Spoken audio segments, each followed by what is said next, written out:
Assalamualaikum warahmatullahi wabarakatuh. Kami dari kelompok 1 yang beranggotakan saya Arfan Jauhari. Saya Arif Dermawan. Saya Aji Setiawan. Saya Andi Lestianto. Saya Kiki Priadani. Di sini kami dari Universitas Duta Bangsa Surakarta akan mewawancarai seorang pengusaha di bidang peternakan ayam petelur di daerah Karanganyar. Oke, langsung saja kita ke videonya. Oke, kita sekarang sudah bersama narasumber. Di sini kita ngobrol santai aja. Ini pertama perkenalan dulu Mas, dengan Mas siapa? Saya Mas Mustaqim ya, umurnya sekira-kira 23 tahun. Oh iya, masih cukup muda ya Mas ya. Nah ini kita memastikan kembali Mas nih. Ini untuk bisnis yang digeluti ini di bidang apa ya Mas? Di bidang peternakan ayam yang pasti. Oh gitu.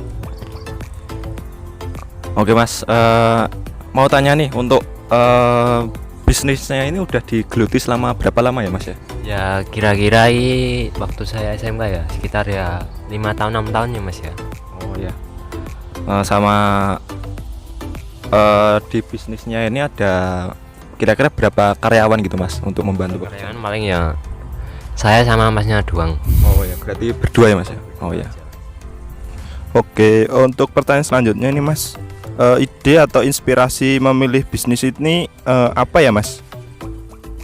Untuk idenya itu berawal dari ya ponakan saya Mas ya. Ponakan saya itu kan punya usaha ayam juga. Ya dulu itu sekitar 300, ya juga berjalan lancar.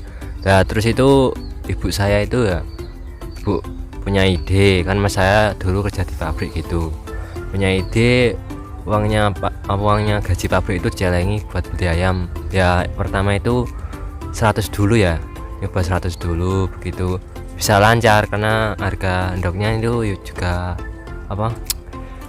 tinggi gitu, sama pakannya juga cucuk. Kalau sekarang ya agak murah dikit, mungkin karena PPKM gini ya. Kalau sampai sekarang ya lumayan lancar lah ya, hanya sendat mungkin masalah PPKM ini yang membuat harga telur anjlok mungkin sedikit. Oke, untuk yang selanjutnya ini kendala yang ditemui selama menjalankan bisnis ternak ayam ini apa ya, apa aja ya Mas? Ya dahulu itu kendalanya mungkin ya banyak yang mati. Pertama karena yang ayam baru itu loh, banyak yang mati mungkin karena tidak kuat cuacanya atau fisiknya, karena yang ayam itu kan juga divaksin buat kekebalan tubuh gitu. Yang kedua mungkin kendala target telurnya itu ya, dahulu itu target telurnya nggak sesuai target, mungkin dari 100 ayam itu hanya endok 80-75% gitu. Kalau sekarang kan sudah banyak, mungkin sudah tahu triknya itu ya. Mungkin trik-triknya itu kalau makan harus sesuai jam, pakai sekarang harus setiap bulan itu dikasih vita stres itu obat buat ayamnya itu supaya bertelur bagus gitu ya. Pakannya juga harus teratur gitu mungkin Mas itu. Untuk selama pandemi ini apakah berdampak dalam menjalankan bisnis tersebut Mas? Selama pandemi ini mungkin awal-awal pandemi itu agak ngaruh ya, mungkin akhir-akhir ini ya, selama PKM ini ya hampir setahunan ini mungkin harga telur agak anjlok, sama pakannya itu naiknya agak banyak gitu ya, hampir naik 50 ribuan ya pakannya kira-kira gitu. Dan harga telurnya itu ya turun juga, kalau bisa dibilang ya bakbuk nek wong Jawa impas gitu. Kalau sekarang ya kalau laba mungkin laba sedikit gitu lah, lumayan lah. Dulu ya juga pernah laba banyak gitu, mungkin moga-moga ya cepat selesai gitu masalahnya ini. Ya, untuk kira-kira omset per bulannya itu sekitaran berapa ya Mas? Kalau omset untuk dahulu itu ya sekitar berapa ya kalau bersih ya, untuk ayam ya kira-kira 500 ya. 500 itu ya sekitar, kalau bersihnya itu ya sedikit Mas, paling 2 juta itu bersih. Karena ya kalau labanya semua itu dihitung ya mungkin 5 juta, tapi kan masih buat balikin modal kandangnya, modal ayamnya gitu ya. 2 juta per bulan kira-kira untuk ayam 500 gitu lah, 500 ekor.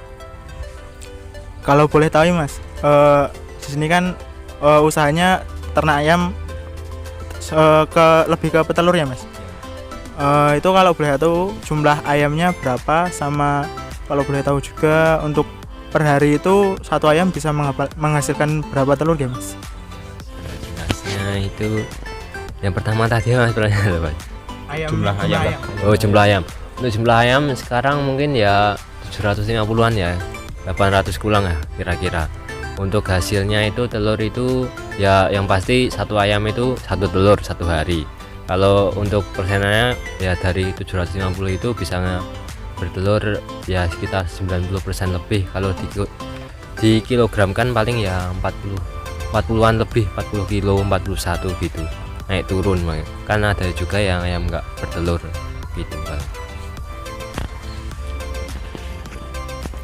Kalau boleh tahu lagi nih Mas, untuk biaya pakan atau tadi kan juga ada vaksin, terus misal ada biaya lain-lain semisal pengobatan ayam itu per hari berapa ya Mas? Untuk pengobatan ayam itu nggak per hari ya Mas, mungkin per bulan ya. Per bulan itu paling ya beli obat itu ya sekitar 100.000 ya kayaknya. Untuk vaksin sama alat buat ngilangin stres ayam gitu. Kalau pakannya itu sehari kira-kira ya 500.000 kisaran segitu kalau nggak salah. 500.000 lebih kayaknya. Ya 50 kg.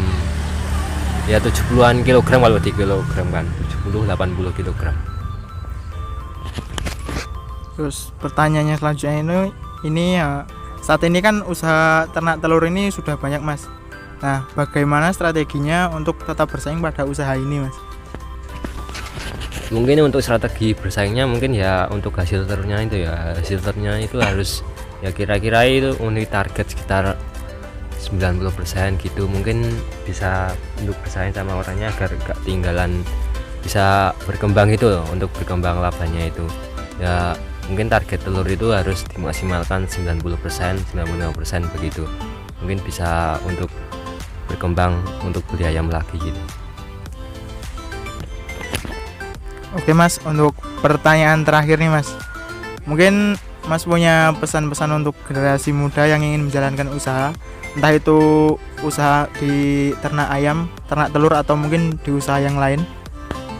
Untuk kesan saya mungkin ya untuk usaha itu harus berisiko ya, masih ada risikonya. Yang pertama harus berani, kayak saya kan ya ngantar ibu jualan baju itu, mungkin nawarkan baju gitu, mungkin ya harus isinya dilangi nih mau Jawa. Kuduani nanggepi risiko ya, mesti usaha itu ada ruginya, ada kesalnya, paling yang penting diuleti aja gitu mungkin aja. Oke, jadi seperti itu untuk wawancara pada pagi hari ini. Sedikit banyak ilmu yang kita serap dari Mas Takim ya Mas ya. Mulai dari bisnis yang kecil kita sampai sekarang punya 750 ayam lebih dan omset yang sudah banyak ya Mas ya.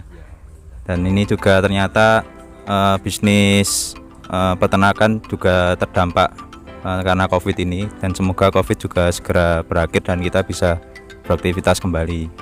Dan ilmu baru yang kita dapat, ternyata ayam juga perlu obat, perlu vaksin. Antri juga Mas vaksin. Seperti itu. Ternyata juga tidak mudah untuk memelihara ayam. Dan pesan-pesan untuk generasi selanjutnya untuk meneruskan Mas Takim, mungkin untuk berbisnis itu tadi yang penting ulet dan berani mencoba ya Mas ya, tidak takut malu gitu. Berarti gak duwe isin gitu. Tapi ya isin ya enak isine. Ya, mungkin seperti itu untuk obrolan santai kita pada siang hari ini. Terima kasih Mas Hakim atas waktunya. Sekian, wassalamualaikum warahmatullahi wabarakatuh.